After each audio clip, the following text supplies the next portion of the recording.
మిత్ర టాప్ 7లో ఎలా ఉంది అనేది నువ్వు చెప్పగలిగితే నిజంగా నువ్వు గ్రేట్. నువ్వు ఈరోజు మిత్ర టాప్ 7లో ఎలా ఉందని నువ్వు చెప్పగలగాలి, నువ్వు ధైర్యంగా చెప్పగలగాలి. నువ్వు చెప్పలేదు, నీ దగ్గర ఆన్సర్ లేదనుకో, నీ దగ్గర ఆన్సర్ ఉంది, నాకు తెలుసు, అది నీకు తెలుసు, నీ మనసాక్షి. నువ్వు చెప్పలేదనుకో నేనేం చేయలేను. మరొద్దు, టాప్ 7కి ఎలా ఉందని నువ్వు చెప్పాలి. నేను నోరు తెరిస్తే పెద్ద పెద్ద సీట్లే కదిలిపోతాయి. నేను అనుకున్నానంటే మొత్తం షేక్ చేసి అవతల పడేస్తా, అన్నీ తెలుసు నాకు. సైలెంట్ అంటే బేసిక్గా అంటే ఎందుకనంటే జనాలు కూడా ఈవెన్ అనుకున్నది వాళ్ళ పిఆర్ టీం వల్ల ఉంది అని. ఆబ్వియస్గా ఆ సీజన్లో ఉన్న ప్రతి కంటెస్టెంట్కి పిఆర్ టీం ఉంది. నేను ఇక్కడ ఏది మైనస్ అయింది అంటే వీళ్ళ పిఆర్ టీం ప్రాపర్గా పనిచేసిందేమో, మిత్ర వాళ్ళ పిఆర్ టీము, మిగతా వాళ్ళ పిఆర్ టీం సరిగ్గా చేయలేకపోయారేమో. పిఆర్ అనే పర్సన్ పబ్లిక్ రిలేషన్స్. సరే, నేను ఓటీటీలో ఓటీటీ అనే ఒక బిగ్ బాస్ సీజన్ ఏదైతే ఉందో, జనాలు ఓటీటీలో వెళ్ళి చూసారా, ప్రోమోలు చూసారా, ఎక్కువ ఏది చూశారు? అది మన వల్ల చెప్పగలుగుతాం. నేను చెప్తాను కదా, నాకు తెలుసు, నీకు తెలీదా? నువ్వు ఇంత వర్క్ చేసినప్పుడు ఆ మాత్రం తెలీదా నీకు? అంటే ఉన్న సీజన్స్ కంటే ఓటీటీ కొంచెం తక్కువ మంది చూసారనేది. తక్కువ మంది కాదు, 80% మంది చూడలేదు. 20% ఖాళీగా ఉండి ఇది ఇష్టమని, బిగ్ బాస్ అంటే ఇష్టమని వాళ్ళు తప్ప, లేకపోతే ఒకళ్ళు జాబ్ చేస్తూ కూడా నాతో నేను ఇంటర్వ్యూ అంటే ఏదో లైవ్ పెట్టాను, యూఎస్ఏ నుండి అక్కడెక్కడ నుండి కొద్దిగా మాట్లాడారు. మేము జాబ్ చేస్తూ కూడా మధ్యలో ఏం చేస్తున్నారని వెళ్ళి చూసి వచ్చేవాళ్ళం. అంటే 20% పబ్లిక్ మాత్రమే చూసింది, 80% చూడలేదు. మిగతాదంతా ఏమైంది, వీళ్ళ ఓటింగ్స్ ఎలా వచ్చాయి? చూసింది 20%, 80% ఓటింగ్స్ వచ్చేది. ఎక్కడ? ఎందుకు చెప్పు, సంబంధం చెప్పు నువ్వు. ఫేక్ ఓటింగ్స్ ఫేక్ ఓటింగ్స్ ద్వారా ముందుకెళ్ళేవాళ్ళు. ఇప్పుడు గేమ్ ఆడి సరే ఓకే, ఫేక్ ఓటింగ్ ఏదో ఒకటి పర్లేదు, సరే పబ్లిక్ చూడలే, మూవ్ ఆన్ అయింది. సో అలాంటిది ఎక్కడ ఓటింగ్ ద్వారా మిత్రం ముందుకెళ్ళింది, టాప్ 7లో ఉంది. ఏం వాళ్ళ ప్రాపర్గా వాళ్ళ పిఆర్ టీం పనిచేయడం వల్ల తను పని చేయడం అంటే ఏం చేశారు? అంటే గేమ్ చూడడం వల్ల ఓటింగ్ చేశారా? గేమ్ చూడడం ఓటింగ్ చేశారా? ఇది కూడా క్లారిటీ ఇస్తున్నా. మిత్ర నాకు ఫ్రెండ్ కాదు, మిత్ర నన్ను బ్లాక్ చేసింది ఇన్స్టాగ్రామ్లో. ఓకే, ఆమె సైడ్ నుంచి మాట్లాడలేదు నేను. వాళ్ళ పిఆర్ టీం ప్రాపర్గా పనిచేశారేమో. మిగతా ఎంత క్లవర్ది తెలుసా నువ్వు మాస్టర్? అట్లా అనుకుంటే ఇప్పుడు పిఆర్ టీమ్స్ అండ్ అలాగే ఫేక్ ఓటింగ్స్ ఇవన్నీ వేసుకుంటూ వెళ్ళిపోతే ఒక పర్సన్ ఆడియన్స్కి నచ్చకుండా విన్నర్ అవ్వలేరు కదా. ఆడియన్స్ నచ్చకుండా ఇంత పెద్ద బిగ్ బాస్ అనే షో విన్నర్ని చేయరు కదా అనేది నా పాయింట్. సరే, నీకు ఇప్పుడు వచ్చిన ఓటింగ్స్ ఎవరైతే విన్నర్ ఉన్నారో అన్ని ఒరిజినల్ ఓటింగ్సా? అది మనం చెప్పలేము. అదిగో ఇగో నువ్వు తప్పది. నువ్వు ఏదో స్ట్రైట్ కాదు, నువ్వు ఏదో స్ట్రైట్ ఫార్వర్డ్ మాట్లాడు, స్ట్రైట్ మాట్లాడు వల్ల అని చెప్పేసి. అదిగో పిఆర్ వల్ల అని చెప్పావు కదా. చెప్పా. సో పిఆర్ వల్ల పనిచేసింది కాబట్టి వచ్చారు.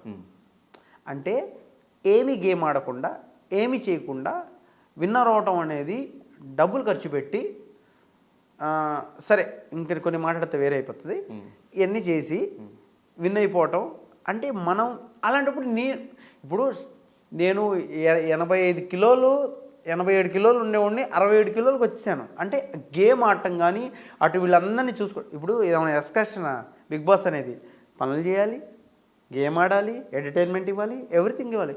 అది entertainment show and reality show. So దీనికి ఏం కావాలో పుష్కలంగా నేను ఇచ్చున్నా. సో కనీసం టాప్ 7లో టాప్ 5 అంటే ఓకే పోనీలే, ఈ డబ్బులు పెట్టి ఎన్ని గేమ్ ఓటింగ్స్ చేసుకున్న వాళ్ళంతా ఉన్నారంటే పక్కన పెట్టి టాప్ 7లో కూడా నేను చివరికి అంటే ఏ బేస్లో లేను. పిఆర్ టీం సరిగ్గా పనిచేయలేదు. ఇంత మీరు గేమ్ ఆడినా కూడా ఆడియన్స్ లో రీచ్ అవ్వలేదు అంటే, ఈవెన్ మీ ఇన్స్టాగ్రామ్ నేను ఫాలో అవుతూ ఉన్నాను సరిగ్గా. ఈ రోజు వరకు నువ్వు నమ్ముతావలేదు, నువ్వు ఇన్స్టాగ్రామ్ లో కూడా నేను ఎక్కువ పెట్టను.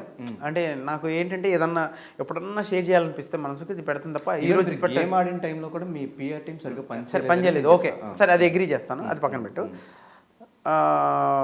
జనరల్గా నేను ఆలోచించేది ఏంటంటే, మనం షోకి ఏం చేయాలో అది చేయగలగాలి. అది చేసినా సరే మనం లేమంటే దానికి అర్థం ఏంటనేది నాకు ఇంతవరకు అర్థం కాలేదు. అంటే ఆడియన్స్కి వీడు ఏ రకంగా కూడా అన్ని ఆ గేమ్ సరిపడే ఎంత కావాలో అన్నీ చేసినా సరే వీడు వద్దు అనుకున్నారంటే అది దానికి. ఇప్పుడు నేను ఏదన్నా ఇప్పుడు ఒక విషయాన్ని ఇప్పుడు ఈ పాయింట్ కూడా మాట్లాడతా. రీజనల్ వైజ్ నీది అక్కడ స్టేట్, నాది ఇక్కడ స్టేట్ అని నేను మాట్లాడలే. ఈ స్టేట్ అనేది, ఈ స్టేట్ నుండి అక్కడ ఆ స్టేట్కి వెళ్ళి ఉంటున్నాం. ఈ స్టేట్కి దీని గురించి వచ్చావు, ఈ గేమ్ గురించి వచ్చావు, ఈ గేమ్ అయిపోగానే ఆ స్టేట్కి వెళ్ళిపోతావు అంటే దీనిలో తప్పుందా? తప్పులేదు. నేను ఈ స్టేట్లో ఉంటున్నా, ఈ స్టేట్లో ఎంటర్టైన్మెంట్ ఇస్తున్నా, ఈ స్టేట్లోనే అన్నీ ఉంటే నేను జనాల ముందు ఇక్కడే ఉంటున్నాను, ఇక్కడే బతుకుతున్నాను అనే దాంట్లో తప్పు ఉందా?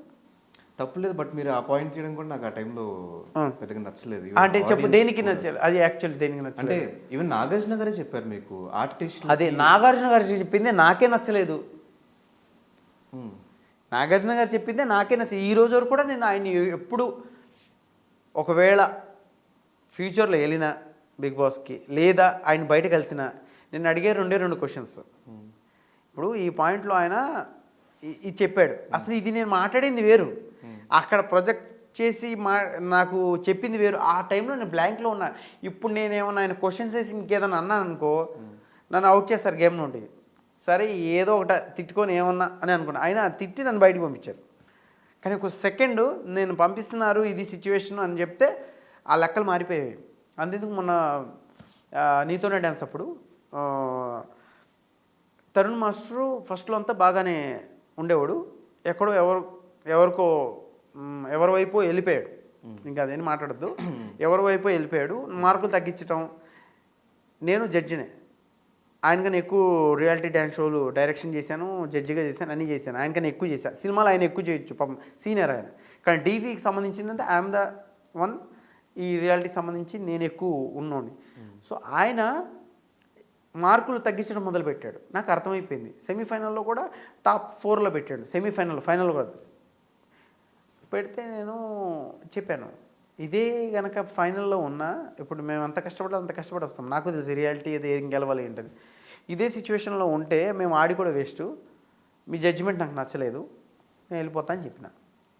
పగ పెట్టేసుకున్నారు అందరూ, మొత్తం అందరూ, ప్రతి ఒక్కళ్ళు, అంటే పేర్లు వద్దు, అందరూ పగ పెట్టేసుకున్నారు దాని మీద. ఆ మాట అడగండి, అది తీశారు. ఎందుకంటే ఆయన ఫీల్ అయిపోయాడు, నాకు ఇది ఉండకూడదు, ఈ వర్డ్ మాట్లాడింది నాకు జనాల్లోకి రాకూడదు, నువ్వు నన్ను తొక్కదాన్ని చూస్తున్నావు.